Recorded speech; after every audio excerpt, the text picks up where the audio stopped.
معزز سامعین و ناظرین السلام علیکم۔ دوستو، اللہ پاک بہترین رزق دینے والا ہے۔ رزق کے لیے پریشان ہونا بند کریں اور یہ نہایت ہی خوبصورت چھوٹا سا واقعہ سنیے۔ بازار میں چھوٹا سا بورڈ ریڑھی کی چھت سے لٹک رہا تھا۔ اس پر موٹے مارکر سے لکھا ہوا تھا، گھر میں کوئی نہیں ہے، میری بوڑھی ماں فالج زدہ ہے، مجھے تھوڑی تھوڑی دیر بعد انہیں کھانا اور اتنی ہی مرتبہ حاجت کرانی پڑتی ہے۔ اگر آپ کو جلدی ہے تو اپنی مرضی سے فروٹ تول لیں اور پیسے کونے پر پڑے ریگزین کے گتے کے نیچے رکھ دیجئے، ساتھ ہی ریٹ بھی لکھے ہوئے ہیں، اور اگر آپ کے پاس پیسے نہ ہوں تو میری طرف سے لے لینا، اجازت ہے۔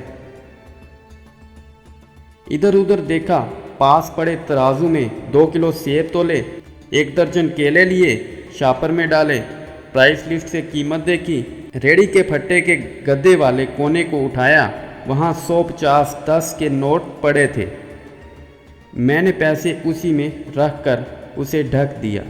ادھر ادھر دیکھا کہ شاید کوئی میری طرف متوجہ ہو، اور شاپر اٹھا کر واپس فلیٹ پر آ گیا۔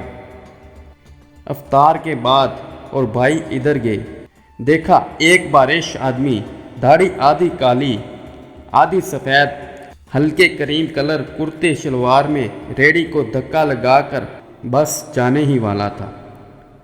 وہ ہمیں دیکھ کر مسکرایا اور بولا، صاحب پھال تو ختم ہو گیا۔ نام پوچھا تو بولا، خادم حسین۔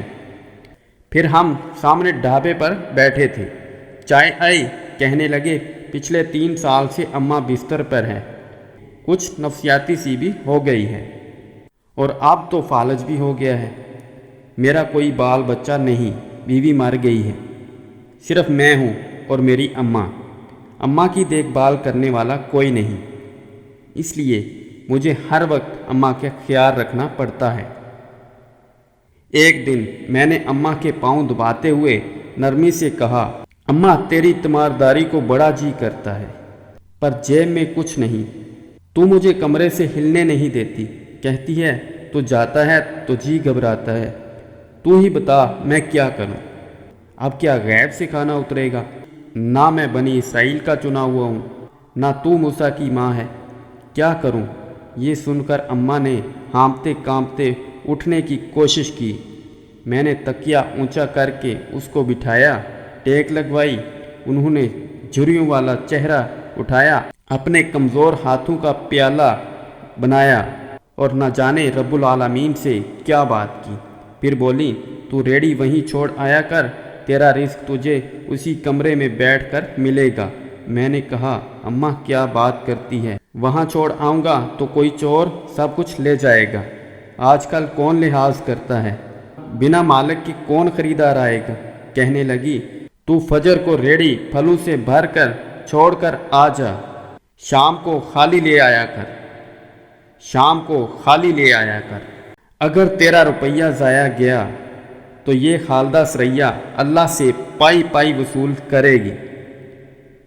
2.5 سال ہو گئے بھائی، صبح ریڑھی لگا جاتا ہوں، شام کو لے جاتا ہوں، لوگ پیسے رکھ جاتے ہیں، پھل لے جاتے ہیں، ڈھیلا اوپر نیچے نہیں ہوتا، بلکہ کچھ تو زیادہ رکھ جاتے ہیں، اکثر تخمینہ نفع لاگت سے 300-400 روپے اوپر ہی جا نکلتا ہے۔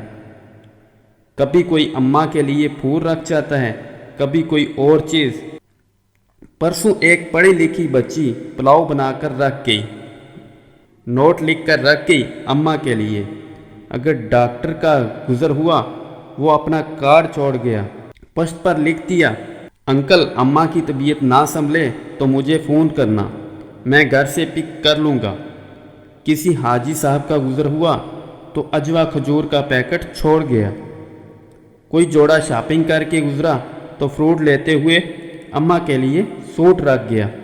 روزانہ ایسا کچھ نہ کچھ میرے رزق کے ساتھ موجود ہوتا ہے، نہ اماں ہلنے دیتی ہے، نہ اللہ رزق رکنے دیتا ہے، سبحان اللہ۔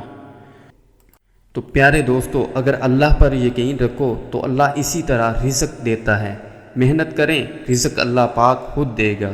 تو پیارے دوستوں یہ ویڈیو اگر آپ کو پسند آئی ہے تو اس کو لائک کر دیں اور اپنے پیارے دوستوں کے ساتھ شیئر کر دیں، اور مزید ایسی اچھی ویڈیوز کے لیے ہمارے چینل کو سبسکرائب کر دیں۔ بہت شکریہ۔